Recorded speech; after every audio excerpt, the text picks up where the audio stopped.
அனைவருக்கும் வணக்கம். வருடா வருடம் இலங்கை கிறிஸ்தவ விவகார அமைச்சினால் நடாத்தப்படுகின்ற திருவிவிலிய வினாடி வினா போட்டியானது எமது மாணவர்கள் மத்தியில் நாங்கள் மரியாசிரியர்களாகிய நாங்கள் கொண்டு செல்லுகின்ற ஒரு முக்கிய பாடப்பிறப்பாக காணப்படுகிறது. அதன் அடிப்படையில் இந்த வருடம் 2026ஆம் ஆண்டு தொடக்கம் இந்த எங்களுடைய மாணவர்களுக்கான திருவிவிலிய வினாடி வினா போட்டி ஒரு வித்தியாசமான முறையில் தரப்பட்டிருக்கிறதை அதன் பாடப்பிறப்பை பார்க்கின்ற பொழுது நாங்கள் அறிந்து கொள்கின்றோம். வழமையாக நாங்கள் தரப்பட்டிருக்கின்ற விவிலிய பகுதிகளை மாணவர்களுக்கு கொடுத்து அதனை மாணவர்கள் கற்று மனனம் செய்து அந்த பகுதிகளுக்குள் கேட்கப்படும் வினாக்களுக்கு விடைகளை எழுதி அவர்கள் சிறந்த புள்ளிகளை பெற்று அதற்கான பதக்கங்களையும் சான்றிதழ்களையும் பெற்றுக் கொள்கிறார்கள். எமது கிறிஸ்தவ வாழ்வில் இந்த கிறிஸ்தவ வாழ்வை அர்த்தமுள்ளதாக நடாத்தி செல்வதற்கு எங்களுடைய மறைக்கல்வி மிகவும் முக்கியமாக அமைகின்றது. இந்த மறைக்கல்வியானது முக்கியமாக 4 தூண்களின் மேல் கட்டப்பட்டுள்ளது. அதாவது இறைவார்த்தை, விசுவாச அறிக்கை, அருளடையாளங்கள் மற்றும் சபவாழ்வு என்பன எமது வாழ்வில் முக்கியமாக கிறிஸ்தவ வாழ்வை அர்த்தமுள்ளதாக கட்டியெழுப்ப உதவி புரிகின்ற முக்கிய தூண்களாக காணப்படுகின்றது.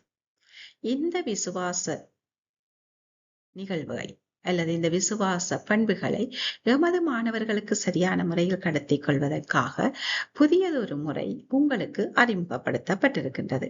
அந்த அடிப்படையில் இம்முறை தரப்பட்டிருக்கின்ற இந்த திருவிவிலிய வினாடி வினா போட்டி எவ்வாறு அமைகின்றது, எவ்வாறு நாங்கள் கற்பிக்க வேண்டும் என்பதற்கான ஒரு சிறிய விளக்கமாக இந்த காணொளி அமைகிறது. அதன் அடிப்படையில் தரம் 4 அல்லது 5 மாணவர்களுக்கான இது ஒரு பிரிவு, முதலாவது பிரிவு.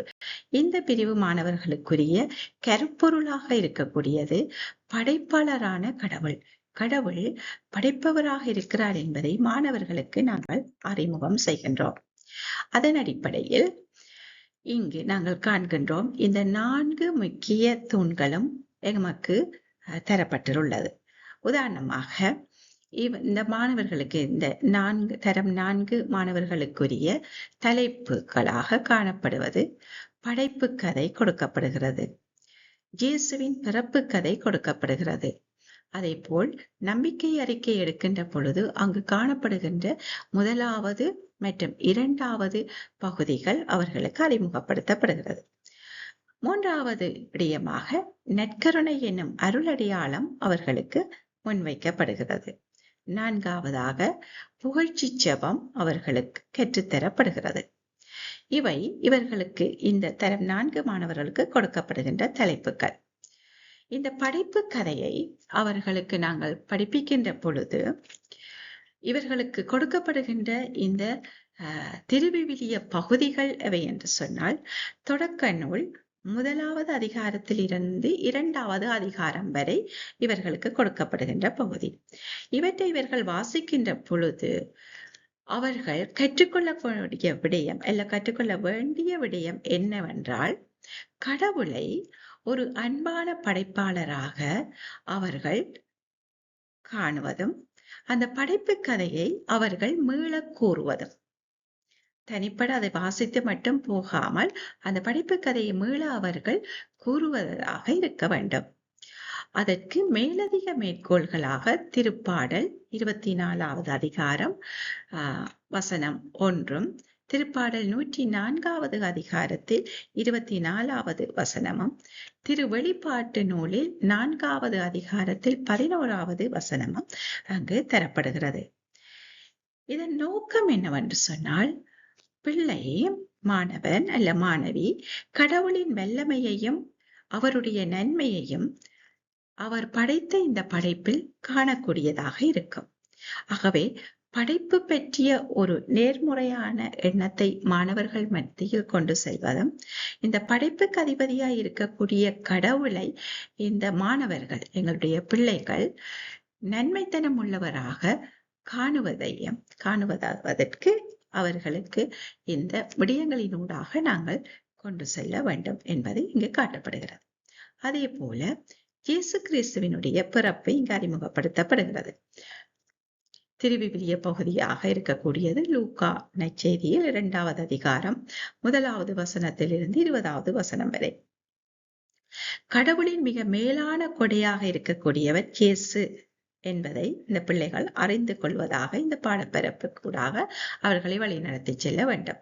இதற்கு மேலதிகமான திருவிவிலிய பகுதிகளாக கொடுக்கப்பட்டிருப்பது எசாயா இறைவாக்கினர் 9வது அதிகாரத்தில் 6வது வசனமும், அதே போல புனித மத்தேயு நற்செய்தியில் 1வது அதிகாரத்தில் 21வது வசனமும், கலாத்தியர் நூலில் 4வது அதிகாரம் 4வது வசனமும் கொடுக்கப்படுகிறது. இவை ஏன் கொடுக்கப்படுகிறது என்றால், படைப்பவரினுடைய அன்பு, அதாவது படைப்பவராம் இறைவனுடைய அன்பு அவருடைய மகன் இயேசுவினுடைய பிறப்போடு தொடர்பு பட்டது என்பதை மாணவர்கள் அறிந்து கொள்ள வேண்டும். இதற்காகத்தான் இந்த பகுதிகள் கொடுக்கப்பட்டிருக்கிறது. ஆகவே இந்த படைப்பவர்களுடைய அன்பு, இறைவன் தந்தையாம் இறைவன் வானக தந்தை இறைவனுடைய அன்பு அவருடைய மகன் இயேசுவினுடைய பிறப்பினூடாக காட்டப்படுகிறது என்பதை மாணவர்களுக்கு கொண்டு செல்வதற்காக இந்த பிறப்பு எமக்கு தரப்படுகிறது. 2வது முக்கிய விடயமாகிய நம்பிக்கை அறிக்கையை நாங்கள் பார்க்கின்ற பொழுது இங்கு திருத்தூதரின் நம்பிக்கை அறிக்கை பயன்படுத்தப்படுகிறது. படைப்பாளரான கடவுளிலும் அவர் மகன் இயேசுவிலும் நம்பிக்கை கொள்வதை இந்த பகுதி உறுதிப்படுத்துகின்றது. அவை இதற்கு மேலதிகமான திருவிவிலிய பகுதியாக காணப்படுவது எபிரேயர் 11வது அதிகாரம் 3வது வசனம், புனித யோவான் 1வது அதிகாரம் 3வது வசனமும் 3வது அதிகாரத்தில் 10வது வசனமாக அமைகிறது. இது எமது இறை நம்பிக்கையை இறை படைப்புடனும் மீட்புடனும் தொடர்பு படுத்தி காண்பதாக அமைகின்றது. 3வது விடயமாக இருக்கக்கூடியது நற்கருணை என்னும் அருளடையாளம். இந்த அருளடையாளத்தை பற்றி நாங்கள் பெற்றுக்கொள்ளக்கூடிய முக்கிய திருவிவிலிய பகுதியாக இருப்பது கொரிந்தியருக்கு எழுதிய 1வது அதிகாரம் 10வது வசனம், 10வது அதிகாரம் 16 தொடக்கம் 21 வசனங்களும், யோவான் நற்செய்தியில் 6வது அதிகாரம் 51லிருந்து 56 வசனங்களும், லூக்கா நற்செய்தியில் 22வது அதிகாரத்தில் 14வது வசனத்திலிருந்து 20வது வசனம் வரையும் அந்த பகுதிகளை நாங்கள் இந்த நற்கருணை ஆண்டவரை பற்றி, நற்கருணை எனும் அருளடையாளத்தை பற்றி அறிந்து கொள்வதற்கு பயன்படுத்தக்கூடிய விவிலிய பகுதிகளாக காணப்படுகின்றது. இந்த பகுதிகளினூடாக மாணவர்களிடமிருந்து எதிர்பார்க்கப்படுவது என்னவென்றால், இயேசுவினுடைய உண்மையான பிரசன்னம் நற்கருணையில் உள்ளது என்றதை அவர்கள் புரிந்து கொள்ள வேண்டும்.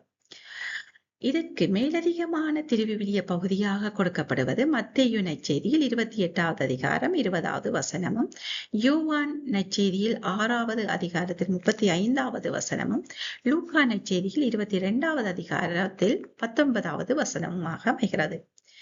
ஏன் இவை கொடுக்கப்படுகின்றது? அதனுடைய நோக்கம் என்னவென்று சொன்னால், இறைவனினுடைய இறை அருளடையாளத்தில் தொடர்கிறது. படைப்போடு நாங்கள் தொடங்கினோம். இந்த படைப்போடு மாத்திரம் நிறுத்தவில்லை, மாறாக இயேசுவினுடைய பிறப்பினூடாகவும் அந்த இறைவனுடைய அன்பை நாங்கள் காண்கின்றோம், பிள்ளைகள் காண்கின்றார்கள். அதே போல இயேசுவால ஏற்படுத்தப்பட்ட அருள் அடையாளங்களினூடாகவும் இந்த இறைவனுடைய அன்பு வெளிப்படுத்தப்படுகிறது என்பதை மாணவர்களுக்கு எடுத்து செல்வதற்காக இந்த பகுதி அமைக்கப்பட்டுள்ளது. அதே போல புகழ்ச்சி செபம், இங்கு சிவ வாழ்வை பற்றி நாங்கள் கொண்டு வருகின்றோம். அங்கு திருப்பாடல் 148வது அதிகாரம் இந்த சிவ வாழ்வுக்கான பகுதியை நமக்கு முன்னிலைப்படுத்துகிறது. அவை இறைவனுடைய வல்ல செயல்களுக்காக இறைவனை புகழ்ந்து பாடக்கூடியதாக இந்த மாணவர்கள் 148வது சங்கீதத்தை செவிப்பார்கள். அதற்கு பயன்படுத்தப்படுகிற மேலதிக பகுதிகளாக இங்கு திருப்பாடல் நூலிலிருந்து திருப்பாடல்கள் கொடுக்கப்பட்டுள்ளது.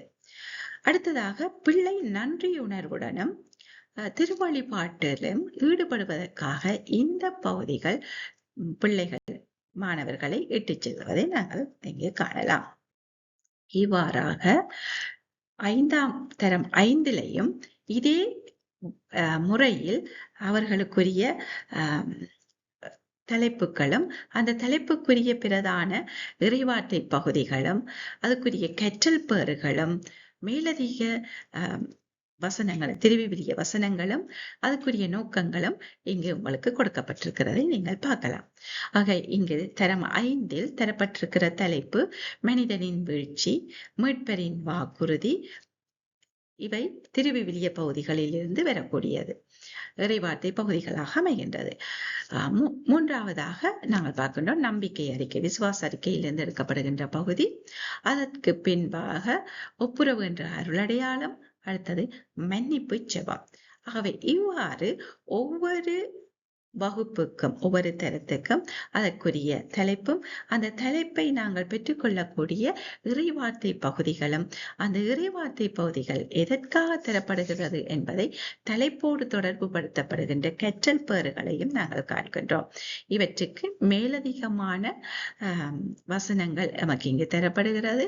அதே போல இந்த பகுதிகள் நமக்கு தரப்படுவதன் நோக்கம் என்னவென்றது 5வது காலத்தில் நாங்கள் பார்க்கலாம். இவ்வாறாக ஒவ்வொரு தரத்துக்கும் உரிய பகுதிகள் உங்களுக்கு தரப்பட்டிருக்கிறது. அவை மேலதிக விளக்கத்துக்காக நீங்கள் அடுத்தடுத்த பகுதிகளுக்கு உங்களுக்கு தரப்படுகின்ற கற்றல் உபகரணமாக அல்லது வழிகாட்டியான இந்த நூலில் அல்லது கையேட்டில் நீங்கள் அவற்றை காணலாம். மேலதிக விளக்கங்கள் இதற்குரிய பரீட்சை எவ்வாறு இருக்கும் என்பதில் எல்லோரும் மிகவாக நாங்கள் ஆவலோடு நிறைய யோசிக்கின்றோம். இதை பற்றி ஒரு சின்ன ஒரு உதவிக்காக இந்த பகுதிகள் உங்களுக்கு தரப்பட்டிருக்கிறது. அதாவது எழுத்து சுற்று மூலமாக நாங்கள் பிள்ளைகளை தேர்வு செய்யலாம். மனப்பகுதி சுற்றினூடாக பிள்ளைகளுக்கு இந்த பகுதிகளை கொண்டு போகலாம். கதை கூறல் அல்ல வரைதல் மூலமாக இந்த விடயங்களை முக்கிய இந்த 4 விடயங்களையும் மாணவர்களிடம் கொண்டு செல்லலாம். அதே போல கிரகித்தல் கற்றல் அது மனப்பாட பகுதி.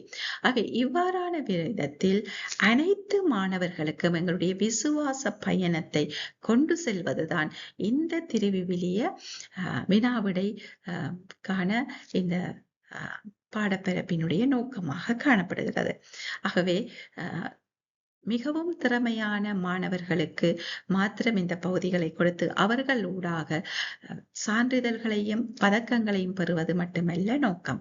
மாறாக அனைத்து மாணவர்களுக்கும் இந்த விசுவாச சத்தியங்களை, விசுவாச உண்மைகளை அவர்களுக்கு கொடுத்து அவர்களையும் விசுவாச பயணத்தில் இணைத்துக் கொள்வதற்காக இது ஒரு பரந்துபட்ட நிலையில் கொடுக்கப்பட்டிருக்கின்ற ஒரு பாடப்பரப்பாக காணப்படுகிறது. ஆகவே தனிப்பட நாங்கள் தங்க பதக்கத்தையோ வெள்ளி பதக்கத்தையோ வெண்கல பதக்கத்தையோ பெற்றுக்கொள்வதில் மட்டும் எங்களுடைய கவனத்தை கொண்டு செல்லாமல் அனைத்து மாணவர்களுக்கும் நாங்கள் விசுவசிக்கின்ற விடயங்களை, கிறிஸ்தவ உண்மை சத்தியங்களை, அருளடையாளங்களை செபிக்கின்ற பண்பை அவர்களுக்கு கொண்டு செல்ல வேண்டும் என்ற ஒரே நோக்கத்துக்காக இவ்வாறாக இந்த பாடப்பரப்பு அமைக்கப்பட்டிருப்பது. ஆகவே இதை நீங்கள் சரியான முறையில் புரிந்து கொண்டு இதை மாணவர்களுக்கு முறையாக முன்னெடுத்து செல்வீர்கள் என்று எதிர்பார்க்கின்றோம். இது தரம் 4க்கு உரியதை இங்கு என்னால் முடிந்தவரை உங்களுக்கு உங்கள் முன் வைத்திருக்கின்றேன். இதே முறையில் தான் ஏனைய அனைத்து வகுப்புகளுக்கும் கொண்டு செல்லப்படுகிறது. பிரிவு 4ஆக இருந்தாலும் ஒவ்வொரு தரத்துக்கும் தனிப்பட்ட பகுதிகள் கொடுக்கப்பட்டிருப்பதை நீங்கள் அவதானித்திருப்பீர்கள் என்று எதிர்பார்க்கின்றோம். நன்றி.